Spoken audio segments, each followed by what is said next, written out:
ሰላም እንዴት ሰንብታችኋል? ውድ ተመልካቾቻችን ይህ ብስራት ዩቲዩብ ቻናላችን ነው። ፕሮግራማችን ደግሞ የእግር ኳስ ዳኝነት ምስጢር እንደ ሁልጊዜው የተለያዩ ሀሳቦችን እያነሳን ከእናንተ ጋር ቆይታ የምናደርግበት መሰናዶ ጀምሯል። የካፍ ኢንስትራክተር ሽፈራው እሸቱ ዛሬም ከኛ ጋር ጥሩ ቆይታን ያደርጋሉ። ፕሮግራሙን እየመራው ከመላ ስቱዲዮ ባለሙያዎች ጋር በጋራ ቆይታን የማደርገው አዲስ ማመር ነኝ። እስከ ፕሮግራማችን ፍጻሜ ድረስ አብራችሁን ቆዩ። ኢንስትራክተር እንዴት ሰነበቱ? እግዚአብሔር ይመስገን ደህና ነን። ሳምንቶት እንዴት ነበር? ሳምንቱ ጥሩ ነው። እነኚህ የአውሮፓ ጨዋታዎች ነው የምናየው። ለዛሬ ያዝነውን ርዕሰ ጉዳይ መጀመሪያውን እናስቀድም። አንድ አጥቂና ተከላካይ ለኳስ በሚፎካከሩበት ወቅት እንግዲህ ተከላካዩ ኃይሉን ተጠቅሞ ኳሷ በአጥቂው እግር ስር ናትና ያችን ኳስ ግን ለማግኘት ተከላካዩም ልክ እንደ አጥቂው ሁሉ ይፋለማል። ነገር ግን በዚህ ወቅት እየተፎካከሩ ባለበት ወቅት ተከላካዩ አጥቂውን ገፋ ያደርገዋል። ያው እንግዲህ ምንም ቢያደርገው ጥፋት ከሆነ ጥፋት ነው። ነገር ግን አጥቂው ይወድቃል፣ ተከላካይ አጥቂን ይጥላል። በዚህ መሀል ኳሷ ከሁለቱም እግር ስር ትወጣና ለሌላኛው የአጥቂ ስፍራ ተጫዋች ደግሞ ይቺ ኳስ ትደርሳለች። ነገሩ ግን አጥቂው ኦፍሳይድ ነበረ። ታዲያ ኦፍሳይድ በነበረበት አግባብ ሆኖ ኳሷን እየገፋ ይሄዳል። በዚህ ሰዓት የዕለቱ የመሀል ዳኛ ወይም ዋና ዳኛው ምን አይነት ውሳኔ ሊፈጽሙ ወይም ደግሞ ሊያስተላልፉ ይችላሉ? በዚህ ሞመንት ውስጥ የነበረውን ክስተት እንዴት ይዳኙታል? ኦኬ፣ ጥሩ ነው፣ አመሰግናለሁ። እንዲህ አይነት ነገር ሲነሱ ሁልጊዜ የምናያቸው ነገሮች አሉ። በአንድ ጊዜ የተለያዩ ጥፋቶች ሊፈጸሙ ይችላሉ ሜዳ ላይ በአንድ ጊዜ ዳኛው ሳያይም በአንድ ሞሜንት ሁለት ጥፋቶችም ሊፈጸሙ ይችላሉ። እሱ አንዱን እያየ አንደኛውን ያላየው ይሆናል። ይሄኛው ለኢንሲደንቱ ቅርብ የነበረ ረዳት ዳኛ ሊረዳው የሚገባ ነው። ምክንያቱም ዳኛ ባላየው ጉዳይ በመጠራጠር መቅጣት የለበትም። ሕዝብ ስለጮኸ ልጁ ስለጮኸ ኢቭን ደምም እኮ ሊወጣ ይችላልና እንደዛ ነገርም በማየትም አይደለም። እዛ አቅራቢያው ላይ ያለውን ረዳት ዳኛ ምንድን ነው የተፈጠረው? ማን ነው የፈጠረው? መቼ ነው ፔሬዱ? ምክንያቱም ፔሬዱም እንዲነግረው የሚያስፈልገው በዛ እሱ በሚከታተለው ጨዋታ ወቅት ነው ወይስ በፊት ነው የሚለውን ያረጋግጥለታል ማለት ነው። በፊት ተፈጽሞ ከሆነ እዚህ ጥፋት ተፈጽሞ ነውና ጨዋታ የቀጠለው ይሄንን ይረሳና የዲሲፕሊን እርምጃ ካልሆነ በስተቀር ይሄንን ይረሳና ወደ ቴክኒኩ ወደዚህኛው ጋር ቀድሞ ወደ ተፈጸመው ነው የሚሄደው ዳኛ። ስለዚህ እንዲህ ያለ አስተዳደር ስላለ በሜዳ ውስጥ ዳኛው ይሄንን መፈተሽ ሁልጊዜ ያስፈልገዋል። በአንድ ጊዜ ሁለት የተለያዩ ጥፋቶች ሊጠፉ ይችላሉ። እሱ በሚቆጣጠረው ውስጥ ከሆነ ይከታተለዋል፣ ችግር የለም። ካልሆነ ግን ግድ ነው። ዛሬ ያው መቼም በሬዲዮም ስለሚነጋገሩ ሲነግረው ኢሚዲየትሊ አቁሞ መመለስ አለበት ወደኋላ። ይሄን ውሳኔ የዚህ ጨዋታ ከመቀጠሉ በፊት እዛ ጋር ጥፋት ተፈጽሟል። ጥፋት እየተፈጸመ ጨዋታ ሊቀጥል አይችልም። ስለዚህ ከዛ አንጻር ይታያል። በዚህኛው አንጻር ደግሞ የሆነ እንደሆነ ልጁ ጥፋት ተፈጽሞበታል። ጥፋት ሲፈጸምበት በመውደቁና በሱ ጋር በተያያዘ በተደረገው ጥፋት እርምጃ ከመውሰዱ በፊት ኳሱ ግን በተሽከርክሮ ለጓደኛው ደርሶታል። 11 ቁጥር ከዚህ ጋር ነው የታገለው እና 11 ቁጥር ጋር ታግሎ 9 ቁጥር ሲጠልፈው ይሄ ኳስ ግን መጥቷል። ሲመጣ ለማን ነው የሚደርሰው? እዚህ ፔናልቲ ኤሪያ ውስጥ ላለ ተጫዋቹ ይደርሰዋል። የመጣ ነው በትግል ነው የመጣው ተብሎ ይሄ ተጫዋች ሊጫወትበት ይችላል ወይ የሚለውን ለመፈተሽ ነው። አሁን የኦፍሳይድ ሕጋችን የሚለው ተጫዋች ምንጊዜም በኦፍሳይድ አቋቋም ላይ በመሆኑ ብቻ አይቀጣም። በዚህ ቦታ ላይ በመሆኑ አይቀጣም። የተለያዩ 3 ነጥቦች አሉ የሚቀጣባቸው ሜጀር የሆኑ። አንዱ በኳሱ ሲጫወት ነው። አንዱ ተጋጣሚውን ሲያስቸግር ነው። ሌላው በዛ በቆመበት ላይ እንዳለ ኳስ ከተጋጣሚው የሚያገኝ ከሆነ አድቫንቴጅ ሲክ አድርጓል አግኝቷል ተብሎ ይገመትና ይታወቅና ይታመንና በአድቫንቴጅ ምክንያት ያገኘው ነው ተብሎ በዚህ ምክንያት ጥቅም ልታገኝ አይገባም በተሳሳተ ወይም ባልተፈቀደልህ ቦታ ላይ ሆነ ተብሎ ይቀጣል። አድቫንቴጁ ግን እዛው ነው የሚሰጠው ወይስ ሌላ ጨዋታ እስኪጀምር ድረስ መጠበቅ አለበት? አድቫንቴጁ ለሱ አይሰጥም። አሁን አድቫንቴጁን ምንድን ነው የሚባለው? ሲኪንግ አን አድቫንቴጅ ነው የምንለው በዚህ በኦፍሳይድ ላይ። እዚህ ቦታ ላይ ሆኖ ይጠባበቅ ነበር እሱ። እዚህ ቦታ ላይ ሆነሽ መጠባበቅ ማለት አድቫንቴጅ ለማግኘት ነው። ከምን ከተሳሳተ። ለምን ይሄ ኳስ በቀጥታ 9 ቁጥር አሁን ቢመታው ግብ ጠባቂው ጋር ለመመለስ ብሎ ተንደርድሮ ቢመታው ለማን ነው የሚደርሰው? ለ12 ቁጥር ነው። ስለዚህ 12 ቁጥር ደግሞ ገና 9 ቁጥር ይሄን ኳስ ሲመታው እሱ ያለው በኦፍሳይድ አቋቋም ላይ ነው። ስለዚህ በኦፍሳይድ አቋቋም ላይ የነበረ ተጫዋች አሁን በኳሱ አልተጫወተም፣ ተጋጣሚውንም አላስቸገረም። ይሄ ተቀጣው በምንድን ነው? ይሄን ኳስ ከተጋጣሚው በአድቫንቴጅ እዚህ ቦታ ላይ በመሆኑ ጥቅም በማግኘቱ ነው። ከሱ ሲመጣለት አድቫንቴጅ በማግኘቱ ያንን እንዳይጠቀም ተጠቃሚ መብት ነው ብሎ እንዳይጠቀም ሕጉ ይከለክለዋል። ይሄ እንዳለ ይሆንና ግን አሁን በተነሳንበት ነጥብ ይሄ 9 ቁጥር ከእግሩ 11 ቁጥር ከእግሩ ኳስ ያመልጣል። ልክ ሲያመልጥ ይሄ 12 ቁጥር ግን ኦፍሳይድ ነው። እዚህ ታገሉ ነበር፣ ኳሱን ነጠቀ፣ ግን እዚህ ላይ ጥፋት ፈጸመበት 9 ቁጥር። ልክ ጥፋት ሲፈጽምበት ኳሱ ግን ተንደርድሮ መጥቶ እዚህ እግር ላይ አርፏል። አሁን እዚህ ጋር ጥፋት ስለተፈጸመበት ነው ሰው የሚያየው፣ የቡድን ደጋፊው፣ ተጫዋቾቹ፣ ጓደኞቹ ወይም ማንም ኢኖሰንት ዝም ብሎ ከሕጉ ሳይሆን ጥፋት ተፈጽሞበታል። ነገር ግን ከጥፋቱ ቀጥሎ ደግሞ ተጠቃሚ የሚያደርገው ነገር ተፈጽሟል። ምን ማለት ነው? ኳሱ ለጓደኛው ደርሶታል ብሎ ለሚያስብ ሰው 12 ቁጥር ይሄን ኳስ ባገኘ ጊዜ ገፍቶ ወስዶ ግብ ማግባት ይችላል ብሎ ይገምታል። ሕጋችን ደግሞ 11 ቁጥር 11ኛው ሕግ ኦፍሳይድ ደግሞ የሚለው ምንድን ነው? ከጨዋታው ኳሱ ከመመታቱ በፊት ከተጋጣሚው ኳሱ ከመመታቱ በፊት በኦፍሳይድ አቋቋም ላይ ከተገኘ ልክ ኳሱ ሲመታለት የነበረበት ቦታ ያስቀጠዋል። ገና ሳይደርሰው እዚህ ጋር ሆኖ እንኳን ቢመታለት ያልወደቀ ተጫዋች ሆኖ እዚህ ጋር በመሆኑ ይቀጣል። እና አሁን ስለ ኦፍሳይዱ አይደለም የምንነጋገረው። የኦፍሳይዱ ችግር የለውም፣ ከዚህ ሲደርሰው ይቀጣል። ነገር ግን እንዲህ በመሆኑ ግቡን አያገባም የሚባል እንጂ ይሄ አድቫንቴጅ የሚባለውን ነገር ወስዶ አይጠቀም እንጂ እዚህ ጋር ያለውን ስራ ግን ዳኛ ይሰራል። ምንድን ነው እዚህ የሰራው? 9 ቁጥር 11 ቁጥርን ጠልፎታል፣ ረግጦታል። ብቻ በኃይል ተጠቅሞ ኳሱን ከእግሩ እንድትወጣ አድርጎታል። ስለዚህ ዳኛው ይሄኛውን ኬዝ ይተውና እዚህኛው ጋር መጥቶ ቅጣት የተሰራው ቦታ ቅድሚያ ይሰጣል፣ ቅጣት ምት ይሰጣል።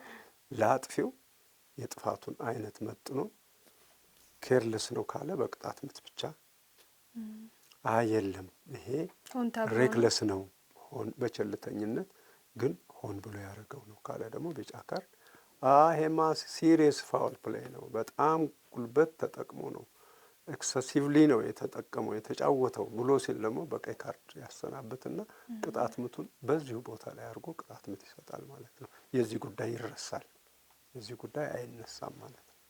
እና ይሄ ነው የሚሆነው እንጂ በኦፍሳይድ እዚህ ተረገጠ አሁን ጥቅም የሚያገኘው ዝም ብለሽ ስታዩ እንደ ቅድሙ መጀመሪያ እንዳልኩሽ አይነት ሰው ምን አለ ጥቅሙ ተጠቃሚ ቢሆን ብሎ እንደሚለው ቅን ሰው አይነት ይሄ ልጅ እግሩ ተሰብሯል፣ በቃሬዛ ወጥቷል፣ ይሄ ኳስ ደግሞ እዚህ ደርሶታል። እንደ ዋጋ የሚሆነው ይሄንን ኳስ መፍቀር ነበረ። ሕጉ ግን ይሄንን አይፈቅድም። ገና ይቺ ኳስ ከዚህ ከራሱ ጓደኛ ስትወጣ የነበረበት ቦታ በኦፍሳይድ አቋቋም ስለሆነ የደረሰው ኳስ በዛ ሁኔታ ስለሆነ ልጁ ከፍተኛ ጉዳትን ቢደርስበት ከፍተኛ ጉዳት ያደረሰውን ተጫዋች በቀይ ካርድ ያስወጣና በአንደኛ ቅጣት ምቱን ይሰጣል ማለት ነው ዳኛው እንጂ በኦፍሳይድ ጊዜ አድቫንቴጅ የሚባል አይታይም ማለት ነው። መልካም። የኦፍሳይድን ጉዳይ ካነሳን አይቀር አያይዘን ሌላ ሀሳብ እናንሳና ወደ ተመልካቾቻችን እናቅርብ። እንደው አንድ በኦፍሳይድ አቋቋም ላይ የነበረ ተጫዋች ኳስ ሲመጣለት ቢጫወት ወይም ደግሞ እንደው በተጋጣሚ ጣልቃ ለመግባት ደግሞ ቢሞክር ይህንን እያደረገ ባለበት ወይም በዚህ እንቅስቃሴ ውስጥ እያለ ባለበት ሰዓት ወደ ፍጹም ቅጣት ምት ክልል ሲገባ ጥፋት ቢሰራበት ምን አይነት ውሳኔ ነው ከዳኛው የሚጠበቀው? ወይም ደግሞ ዳኛው ምን አይነት ውሳኔ ሊያስተላልፍ ይችላል? እንዳለው ግን ተጫዋቹ መጀመሪያም በኦፍሳይድ አቋቋም ነበር የነበረው። ነገር ግን ዝም ብሎ መጫወት ጀመረ ወይም በተጋጣሚ ላይ ጣልቃ ገብቶ ለመንቀሳቀስ ሞከረ። ይህን እያደረገ ፍጹም ቅጣት ምት ክልል ውስጥ ገባ። ፍጹም ቅጣት ምት ክልል ውስጥ ደግሞ ጥፋት ተሰራበት። እዚህ ጋር ዳኛው ምን ይወስኑ? አዎ ጥሩ ነው። ይሄ ደግሞ ክላሲካል የሆነ እንትን ነው እና ጥሩ ነው። ምንድነው የተፈለገው? በመጀመሪያ ደረጃ 12 ቁጥር በኦፍሳይድ አቋቋም ላይ ነው። ኳሱን እዚህ ጓደኞቹ እየተጫወቱ ነው። እዚህ 11 ቁጥር አለ አጠገቡ፣ ተከላካይ ነው። ስለዚህ ምን ሆነ? ይህ 12 ቁጥር እነዚህን ኳስ በመጣ ቁጥር ሊጫወት እንዴት ይችላል?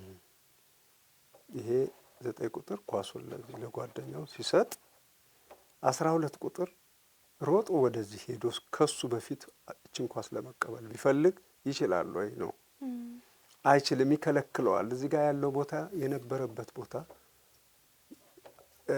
ይከለክለዋል። እችኛውን የጓደኛውን እናርግና በጓደኛው ከሆነ ይከለክለዋል። ከተጋጣሚው ሲሆን ይለያል። ከተጋጣሚው ማለት አሁን 9 ቁጥር ነው ይሄ ወይም 6 ቁጥር ነው። 6 ቁጥር ለዚህ ሊያቀብለው ሲል 12 ቁጥር ወደፊት ሮጦ መጥቶ ይሄንን ኳስ ቢጫወት ይችላል። አሁን ይሄ ምናልባት ግር ሊል ይችላል። የሚችልበት ምክንያት ምንድን ነው? ኳሱን እየተጫወተ ያለው ማን ነው? አሁን ተጋጣሚው ነው እየተጫወተ ያለው። ኦፍሳይድ አቋቋም ያልነበረው ብያለ ያለው ህጉ ምንድን ነው? ከጓደኛው ሲመታለት የነበረበት ቦታ ታይቶ ነው ኦፍሳይድ የሚቀጣው። የነበረበት ቦታ ኦፍሳይድ ነው።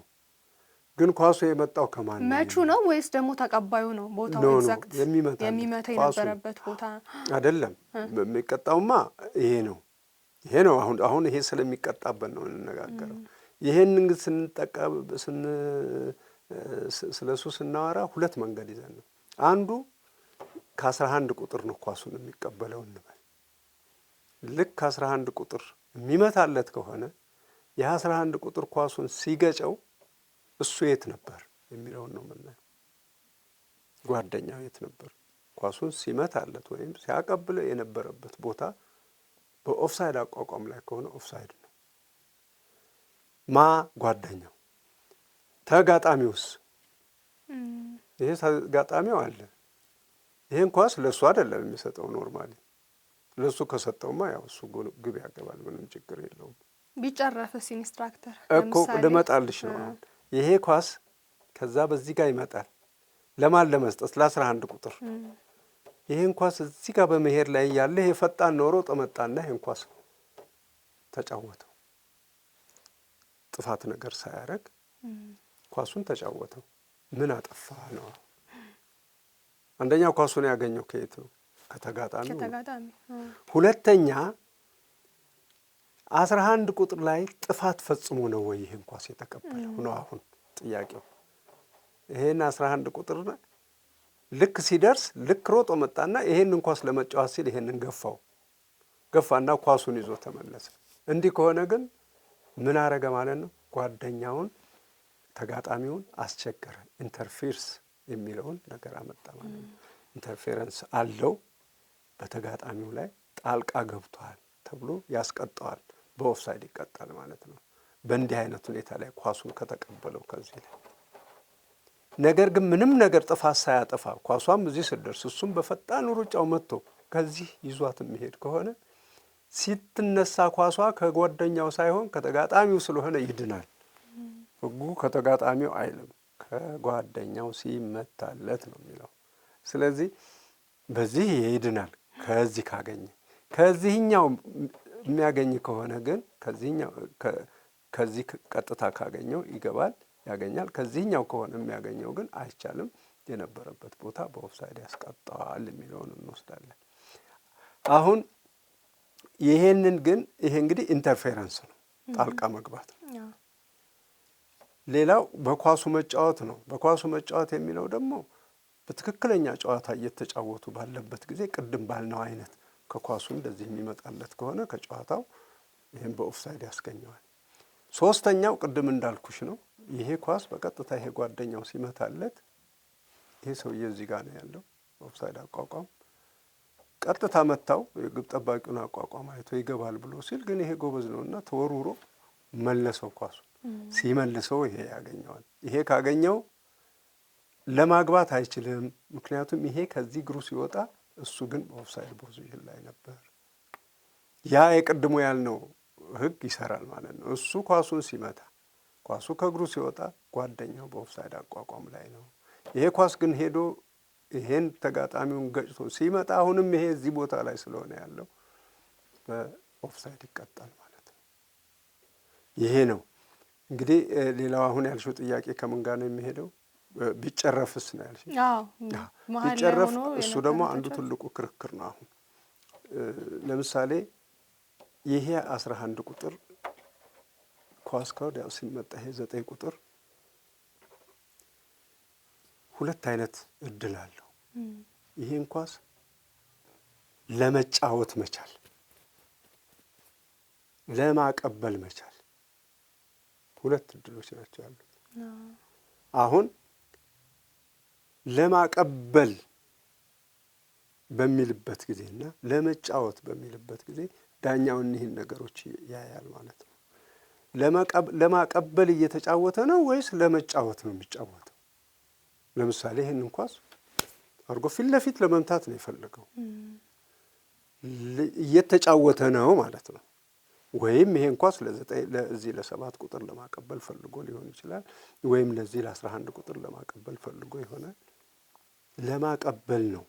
ይሄንን ለመጫወት የምንላቸው ሁለቱን መለየት አለብን። ለመጫወት ከሆነ ተጫወተ፣ የተጫወተ ነው ብለሽ ነው የምትወስጂው። ማቀበልስ ግን ኢንስትራክተር ማቀበል ብለን ስንል ደግሞ ምንድን ነው ህጉ?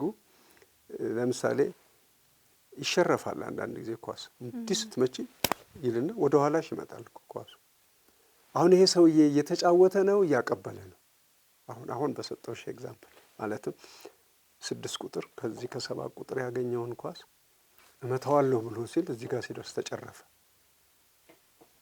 ተጨረፈበት። እመታዋለሁ ብሎ ለመጫወት ሲል ተጨረፈ። ምንድን ነው የሚሆነው ነው? እየተጫወተ ነው ወይስ እያቀበለ ነው? ስለተጨረፈማ እየተጫወተ ነው። እየተጫወተ ነው። ስለዚህ እየተጫወተ ባለበት ጊዜ ተጋጣሚው በኦፍሳይድ አቋቋም ላይ ከነበረ ኦፍሳይድ ነው የሚሆነው፣ ኦፍሳይድ ነው የሚቀጣው። እያቀበለ እስከሆነ ለምሳሌ እያቀበለ ቅድም እንዳልኩኝ 6 ቁጥር ለዚህ ነው እያቀበለ ያለው። ሆን ብሎ ነው፣ ሆን ብሎ እየተጫወተ ነው። መጠንቀቅ የሱ ፋንታ ነው። ወይም ደግሞ ለግብ ጠባቂው እንካ ብሎ ይሰጠዋል። እዚህ ጋር እየሄደች ነው ኳሷ፣ ቀብረር ስትል ኳሷ ይሄኛው ፈጣን ተጫዋች ነው፣ ሮጦ ሄዶ ሊጫወትስ ይችላል። የማይቀጣበት አሁን 12 ቁጥር ምንድን ነው? አንድ ይሄ ኳስ የሚመጣው ከ9 ቁጥር ከ6 ቁጥር ነው፣ ከተጋጣሚው አይደለም። ሁለተኛ ይሄንን ኳስ ወደ ኋላ ለተጋጣሚው ነው የሰጠው። ስለዚህ ፈጥኖ ካገኘው ይሄ ሊጫወት ይችላል። ኦፍሳይድ ነበረ አያሰኘውም። እየተጫወተ ነው። ይሄ ዴሊብሬት የሆነ ነው። ይሄ ዴሊብሬት የሆነ የእግር ኳስ አጫዋት ነው። ሆን ብሎ ነው። ያ ግን ዴሊብሬት ያልሆነ ነው። ይሄ እንዲህ በቀጥታ የሚመጣ ኳስና ይሄ ደግሞ እዚህ ጋር እንዲህ ይመታለሁ ሲል ሲጨረፍ ተጨርፎ ባውንስ አድርጎ እዚህ እግር ላይ ቢደርስ ግን ኦፍሳይድ ነው። ይሄ እየተጫወተ ነው። ልዩነት ያላቸው እየተጫወተ ለተጋጣሚው ተቆርጦ የሚደርሰው ከሆነ ይቀጣል በኦፍሳይድ። እየተጫወተ ግን ከሆነ ቢደርሰው ሊያገባ ይችላል ነው የሚለው ህጉ። በዚህ መልክ ነው አሁን ባለፉት 2-3 ዓመት ተሻሽለዋል እነኚህ መደብ እና በደንብ ማብራሪያ ሁሉ ተሰጥቶባቸዋል። ያን ጊዜም በተለያየ ሁኔታ ሰጥተንባቸዋል እና በዚህ ላይ መለስ ብለን ደግሞ ማብራሪያ ከታች ጀምረን እንመጣበታለን። ጥሩ ኢንስትራክተር፣ ለዛሬ ያዝነውን እዚህ ላይ እንቋጭና ለሳምንት ቀጠሮ ይዘን እንሰነባበት። ምናልባት ቀረ የሚሉት ደግሞ ሀሳብ ካለ መጨረሻ እድሉን ልስጥዎት። አዎ፣ አይ የኦፍሳይድ ነገር ሁልጊዜ አከራካሪ የሚሆኑት አሁን ይሄንን እንዲህ አንጠልጥለሽ ስትተይ ሌላ ደግሞ አንድ ጥያቄ ይመጣል። ስለዚህ ኦፍሳይድን እንደ አንድ መሰረታዊ እንትን አድርገን በየጊዜው አንዳንድ አከራካሪ ጥያቄዎች እያስገባን ብንደጋግመው የተሻለ ይመስለኛል። ሁልጊዜም ያለ ስለሆነ ጨዋታም ላይ ሁሌ የምናስተውለው ስለሆነ ሁሌም አጨቃጫቂ በዳኛም በተመልካች በተጫዋች ሁሌ የሚነሳ ነገር ስለሆነ እኛ ሁሌም እያመጣን የምናነሳው ግልጽ ለማድረግ ያክል ነው እንጂ አንድን ጉዳይ 10 ጊዜ እየደጋገመ ለማለት አይደለም፣ የበለጠ ግልጽ ለማድረግ። መልካም ኢንስትራክተር፣ የዛሬን እዚህ ላይ እናብቃ። ለሳምንት ቀጠሮ ይዘን እንሰነባበት። ስለነበረን ቆይታ እጅግ አድርገን እናመሰግናለን። ውድ ተመልካቾቻችን፣ የዛሬው መሰናዷችን ይህንን ይመስል ነበረ። ሳምንት በሌላ መሰናዶ ዳግም እንገናኛለን። አብራችሁ ስለነበራችሁ እጅግ አድርገን እናመሰግናለን። እስከ ሳምንት ቸር ቆዩልን።